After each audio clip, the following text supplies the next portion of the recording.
Hi, my name is Bailey. I decided to do my mock client on a recovering alcoholic. I am doing my internship in a recovery center for recovering alcoholics and drug addicts. So this is why I chose my mock client this way. And her information is a 32 Caucasian.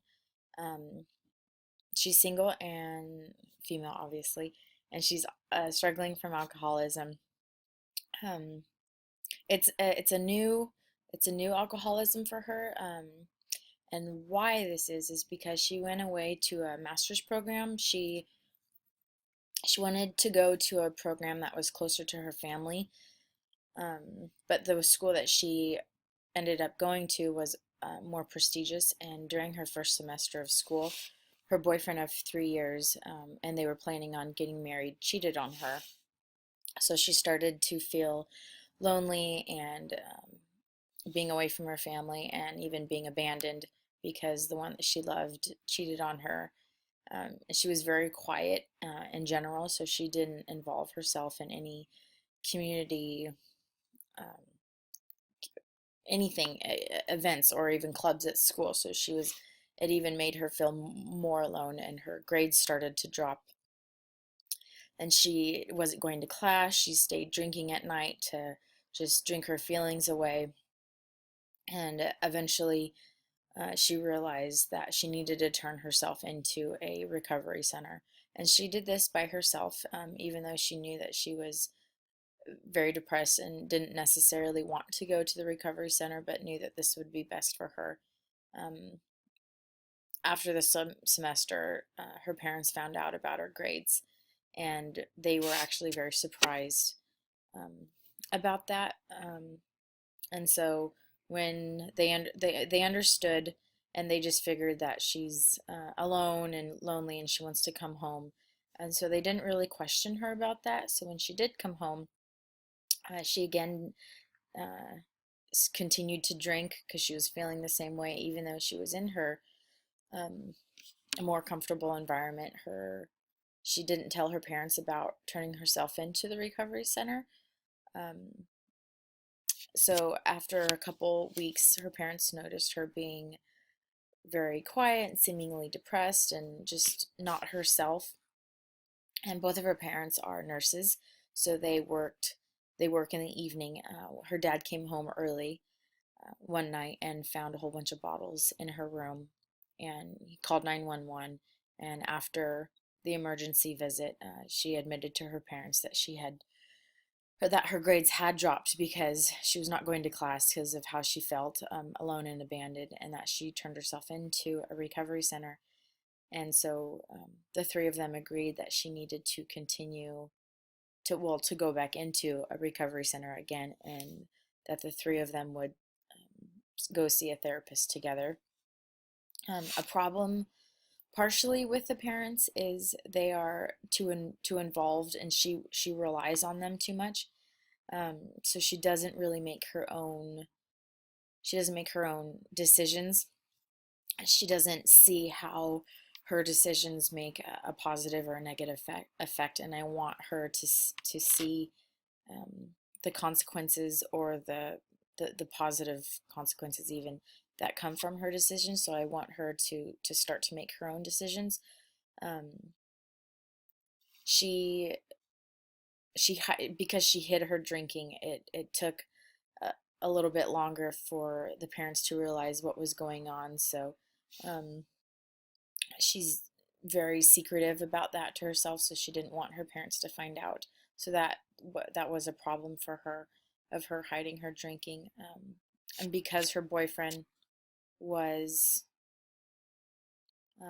cheating on her, she lost a lot of trust. So this relationship that I've been having with her has been a bit difficult, but that's okay because I know that's going to happen, and it's going to take a lot more time. But I'm there for her to start building that relationship so that we can work on a future together, with continuing to the skills that she's learning with me, and even through the recovery center, for this to be a lifelong um, opportunity for her to use these skills for the rest of her life, so she doesn't feel the urge to start drinking again. So the theory that I will be using is, well, it's the behavior theory, but I'll be focusing on operant conditioning. So behavior theory defined is ideas about human actions and emotions develop, are sustained, and are extinguished through principle of learning. And with operant conditioning, it is the consequences of present behavior that result in future behavior change. So I was wanting her to, one thing that we were focusing in, that we will be focusing on during the present, the, sorry, the session, is what are some things that she can do for herself during her own time, or even with other friends, that she can kind of, instead of drinking, what can she put in place of that as like a positive reinforcement? Because positive reinforcement and negative reinforcement are two aspects of the intervention. And so with that positive reinforcement, she'll be getting a lot of positive attention and accountability as well. And positive reinforcement is giving something positive to strengthen a behavior, and a negative reinforcement is taking away something negative to strengthen the behavior.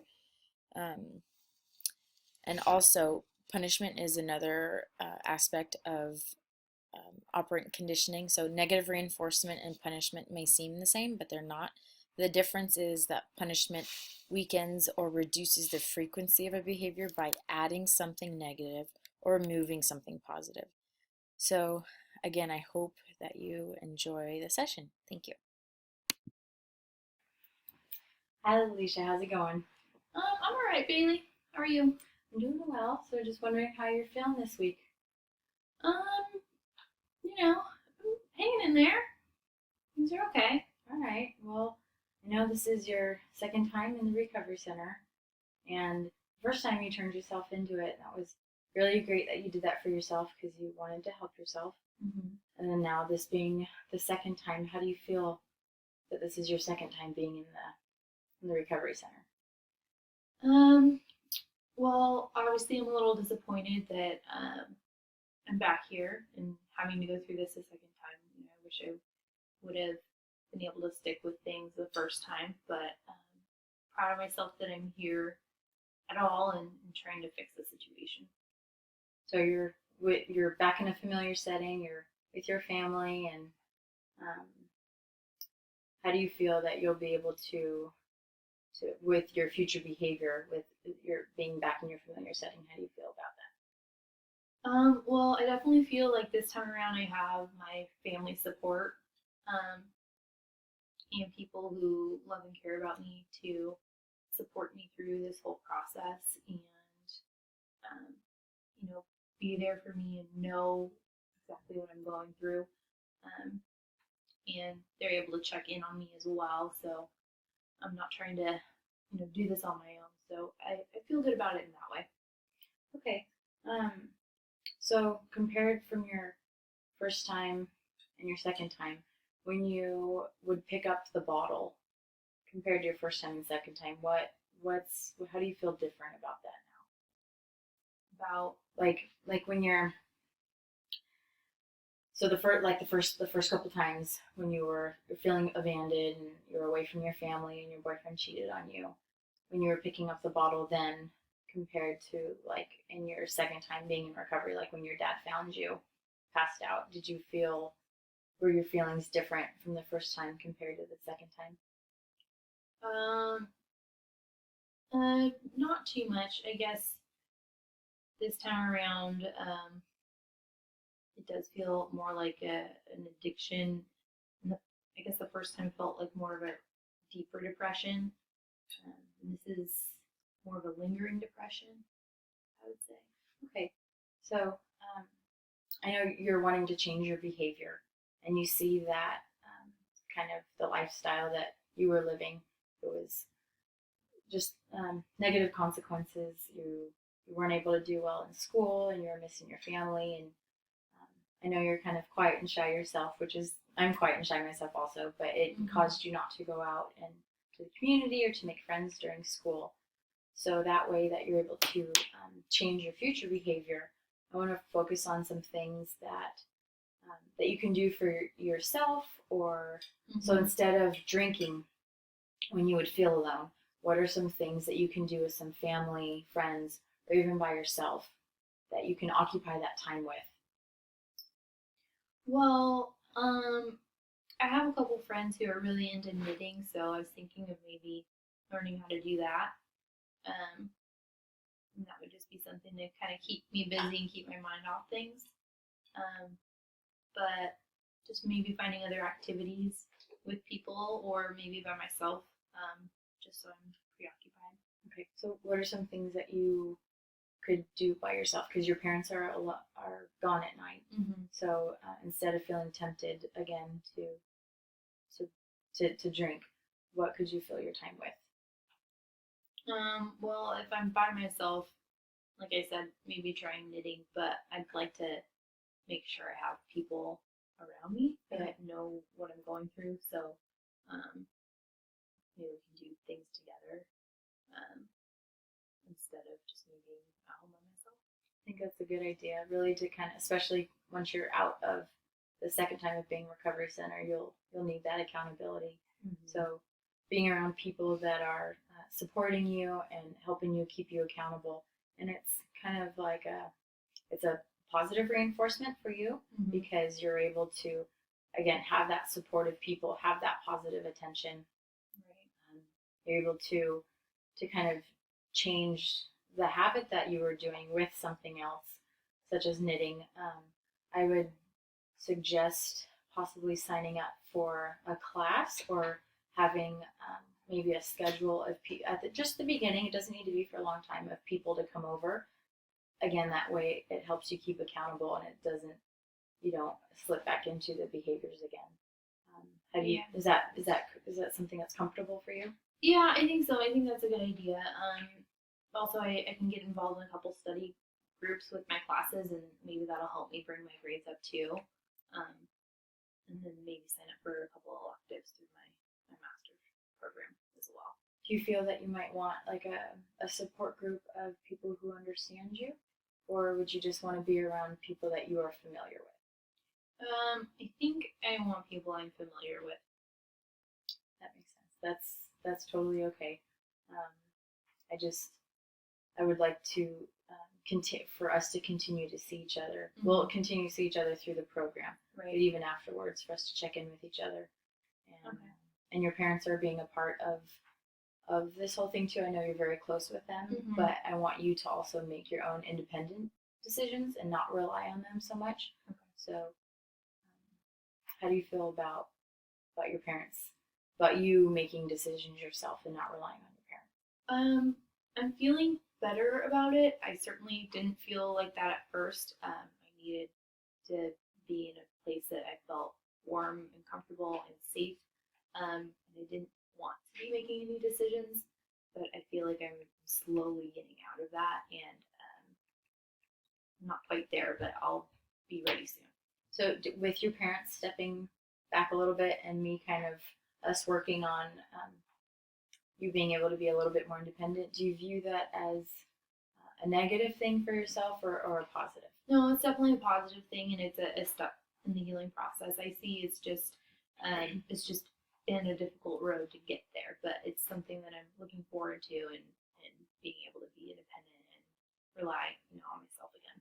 Good. I'm glad that you're able to see it that way. And again, we'll continue to talk about how these are going and how your feelings are going. Do you still feel as abandoned as you did compared to the first time? No, I don't. I feel like I do have a support network there, but I need to reach out to my friends a little bit more, let them know that I need them, and then I think that's kind of the last step into having more people surrounding me and kind of rallying with me. I think we're continuing in a great start, and okay, thank you it was good to see you. I'll see you next time. Good to see you too, Bailey. So to summarize everything up, I was not the first therapist to work with my client. She had another therapist that she was working with in another state at the first recovery center. So I called that therapist to see how everything was going with her during that time. And since everything was so fresh for my client at that time, I guess her heart was more guarded and she did a lot more listening in the group and didn't really want to talk during individual therapy. So they focused on doing a lot of exercises to calm her down because she was always so focused and departed, um, like broken from what her boyfriend did to her. So since I'm the second therapist, um, she worked on kind of more things working on herself, and I wanted to provide more support for her since she did not have this deep support in the other state that she was. I stated to her that I wanted to continue working with her after the program. Again, because she lost trust, I didn't want her to work with a third therapist. We have this great foundation relationship just through the program and even afterwards, so it'll be built and she won't have to have her guard up. Because to cut it off cold turkey would have been, I think it would have been too much for her. So she can continue working on her trust with me. And we can use the time a lot more worthwhile. And when I asked her if she wanted to continue afterwards, she said that she would be good with that. And I was glad to hear that because she could have viewed my time as useless and not worth it. And since she is a 32-year-old living with her parents, and she's always, they are very enabling and of her being dependent on them. So she trusts her parents, which is a great tool, an important tool to utilize. But there's always just, doesn't need to be all the time. There's an appropriate time to use it. And I asked her if she viewed using her parents or kind of backing away from her parents a little bit would be a positive or negative aspect for her. And it could have gone either way, but I'm glad that she views it as a positive reinforcement. This is not our first time meeting. This is about our fourth time. And it's still a very new relationship to build, and she still has some time through the program for us to continue building our relationship. And as you can see through the video, you can tell it's still a very new relationship. When I would ask her questions, there was no really specific deep feelings, and she was fairly brief in answering my questions. And because she is so shy and quiet, I understand that that is what is going to happen. And this is kind of how she is with many people, I guess, even with the other therapist. She was very limiting to what she would say. So I want to continue, again, with building that relationship, seeing that as a positive thing, that she can trust me, so that over time she can open up to me. And with even utilizing her parents in this session sometimes, they do sometimes come in. They came in at the beginning of the program, and have them come in towards the middle and the end of the program, but not every single week. Initially, this is what the three of them were wanting, but I explained to them that I want her to make these decisions by herself because people aren't always going to be around her, and she needs to learn to see what her behavior can lead her to. And I want to challenge, don't want to push anything on her, but I want her to challenge herself a little bit to see what those behaviors do for herself. In the very first video assignment, I felt comfortable with myself, but once the video started, I kind of felt a little bit awkward.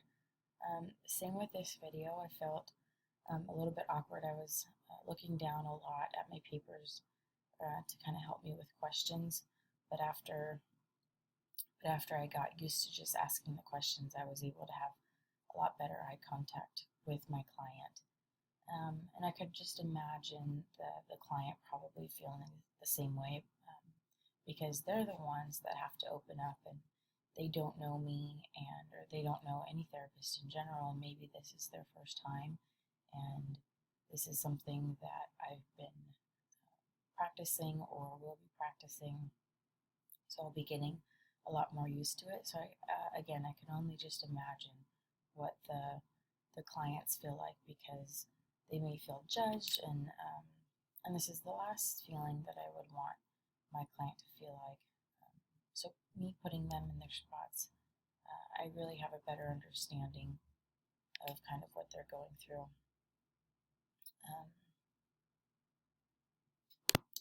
And then once I was able to get to the part of the session where I was putting the intervention into question form, that's when I was able to be more attentive to her, and that's when I was able to notice a lot more things about her.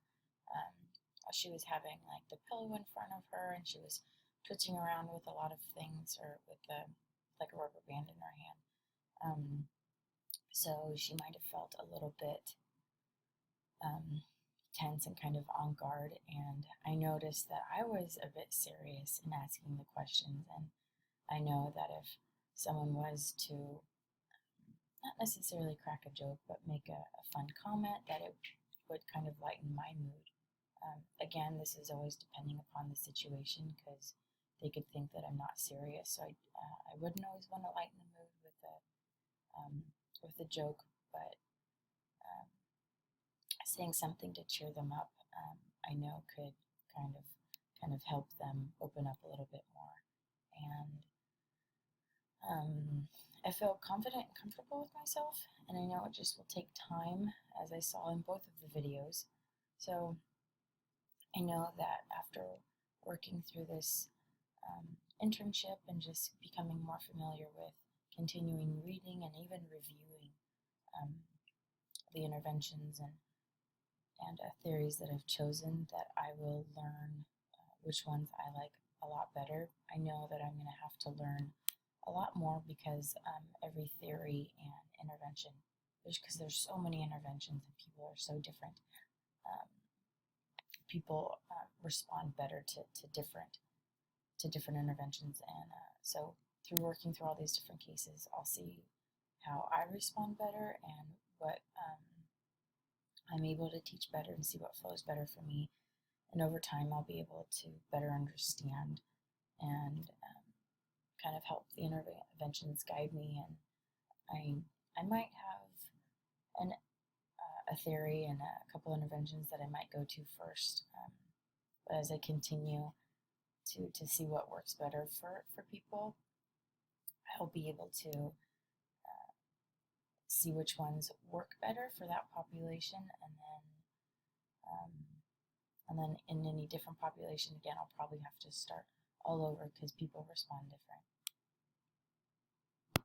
It'll be interesting over time to see how I get better, and to see what I need to fix about myself. I don't always need to talk. Listening is sometimes just the thing that people need, but other times there are those clients, like my client, who is shy and who don't really want to speak.